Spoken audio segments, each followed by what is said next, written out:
National Dastak, मैं हूं रंजय कुमार। देश में चुनाव हो गए, लेकिन चुनाव में हुई गड़बड़ियों को लेकर अभी भी बहुत सारी बातें चल रही है और इसी क्रम में अब नया नाम आया है सांसद डॉक्टर उदित राज जी का, जो कि उन्होंने जो इसको लेकर जो पिटीशन फाइल की है उससे संबंधित बातचीत करने के लिए हमारे साथ आज उनके वकील मौजूद हैं। सर, क्या है पूरा मामला, आप हमें बताएं।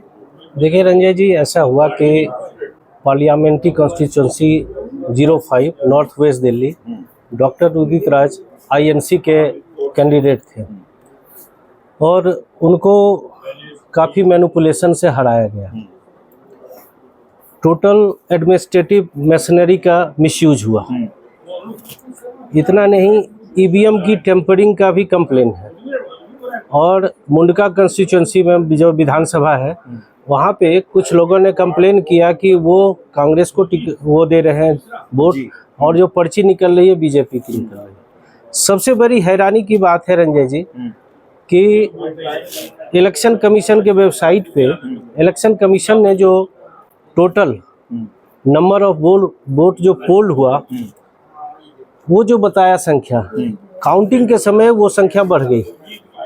मतलब काउंटिंग के पहले कुछ जो वोटों की संख्या थी वो कुछ और बताई गई थी। हाँ। लेकिन जब काउंटिंग हुआ तो वोटों की संख्या कुछ और हो गई। और वो इलेक्शन कमीशन के वेबसाइट पे जो काउंटिंग ऑफ वोट्स है फॉर्म 20 पे वो इशू करती है इलेक्शन कमीशन, और उसका प्रेस नोट है जी, इलेक्शन कमीशन के वेबसाइट पे आप चेक कर सकते हैं।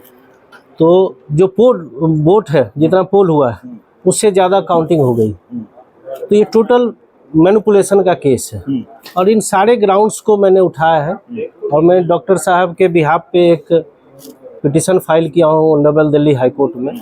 Very soon that is going to be listed in the high court. उस पर हियरिंग होगी। और सबसे बड़ी बात है कि टोटल एडमिनिस्ट्रेटिव मशीनरी का मिसयूज हुआ। सैकड़ों कंप्लेंट फाइल हुई है। जो सिटिंग MP है उनके बिहाफ पे लोकल गुन्स जो है वो हथियार लेके चल रहे थे, इनके पोलिंग एजेंट्स को धमका रहे थे। काफ़ी ऐसी धमकियां हुई, वोटर्स को धमकाया गया। और इस तरह से न सिर्फ इलेक्शन हुआ है कंडक्ट, बल्कि इलेक्शन कंडक्ट जो हुआ और जो सिटिंग अभी MP है, और कंप्लेन ये है उनके खिलाफ कि वो बाहर में हर पोलिंग स्टेशन के बाहर, बूथ के बाहर उसने क्या किया है कि एक खास रिलीजन का झंडा वो उसने यूज किया है। उसने वोटों की अपील किया है रिलीजन के नाम पे, and that is against the representation of people's act, and that is also violative of model code of conduct कि आप रिलीजन, रेस, कास्ट के लाइन पे आप नहीं वोट मांग सकते हैं। तो ये सारे मिसयूज जो है, न सिर्फ इतना ही, मनी और मसल पावर का काफ़ी इस्तेमाल हुआ। Not only this, it was nomination paper of जिसको मैंने रेस्पोंडेंट बनाया है sitting MP improperly accepted, that is also a case.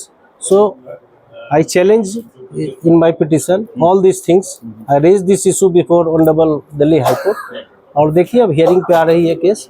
Sir, एक सवाल है कि सरकार गठन जो है जो 4 जून को रिजल्ट आया था, तो आप लोगों को नहीं लगता कि आप जो ये पिटीशन फाइल कर रहे हैं इसमें काफ़ी समय लग गया? जब आप लोगों को इतनी गड़बड़ियां पता थी, जब चुनाव उस समय हुआ था, तो अब जब लगभग कि 6 हफ्ते से ज़्यादा बीत चुके हैं, अब आप जाकर ये पिटीशन फाइल कर रहे हैं, तो अभी तक आप लोगों का ध्यान नहीं था? देखिए रंजय जी, ऐसा है कि 4 जून को इलेक्शन का रिजल्ट आया, 6 जून को ऑफिशियल जो गजट नोटिफिकेशन हुआ इलेक्शन कमीशन ऑफ इंडिया का, वो 6 जून को हुआ है। और ऑफिशियली जब हमें कुछ मिल जाता है, दूसरा चीज़ क्या है कि ये सारे कंप्लेन को चेक करने में, वेरीफाई करने में, कुछ RTI से हमें डॉक्यूमेंट्स मिले हैं, ये सब करने में टाइम लगता है।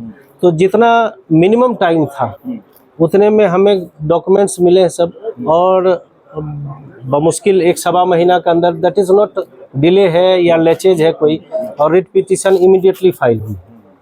सर, इसमें क्या हो सकता है अगर हाई कोर्ट इसको एक्सेप्ट कर लेता है और फिर मामला आगे बढ़ता है, और जिस तरह से आपकी अगर बात सुनी जाएगी, तो इसमें आगे क्या योगेंद्र चंदोलिया जी को किस तरह की मुश्किलें आएंगी? देखिए, ऐसा है कि मैं ऑनरेबल हाई कोर्ट से जाके मांगने जा रहा हूँ, वहाँ पे इमीडिएटली स्टे हो, रीपोलिंग हो और फ्रेश इलेक्शन हो। तो स्वाभाविक है कि अगर मैनिपुलेशन से कोई हुआ है, पहले भी ऐसे सुप्रीम कोर्ट के इंस्टांसेस हैं, Lok Prahari case, there are several number of judgement. Supreme court ने कहा है कि जहां मॉडल कोड ऑफ कंडक्ट का वायलेशन हुआ है, रिप्रेजेंटेशन ऑफ पीपल्स एक्ट का वायलेशन हुआ है, जो भी प्रोविजंस है, और गवर्नमेंट मशीनरी का मिसयूज हुआ है, तो इलेक्शन कैंसिल हुई है। इलेक्शन में जा रहा हूँ कैंसिल करवाने के लिए। ऑनरेबल हाई कोर्ट से मेरा प्रेयर है, वन ऑफ दैट प्रेयर। और ऐसा अगर हियरिंग होता है और हमारे फेवर में ये फैसला आता है तो that candidate will not remain. मतलब कि योगेंद्र चंदोलिया साहब की सांसदी फिर जा सकती है, ये मामला पूरी तरह से सुना गया तो जा सकती है। तो सर आपने बात की, बहुत बहुत शुक्रिया। Thank you.